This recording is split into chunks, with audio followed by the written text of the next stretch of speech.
دین.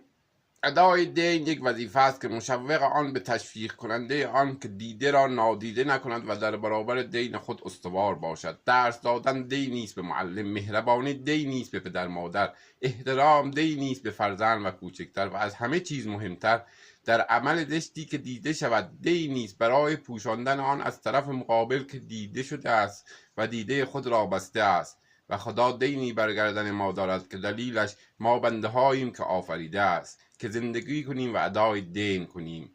او هم دین خود را ادا کرده و ما را با درک و عقل به رشد رسانده تا مفهوم آن والای به تمام اوصاف را درکی باشیم و از بهترین علوم در اختیارمان گذاشته تا تدوینگر راه باشیم. محسن کلالی هر دینی بر گردنش باشد تا قطع گردن کند آن را باید بدهد.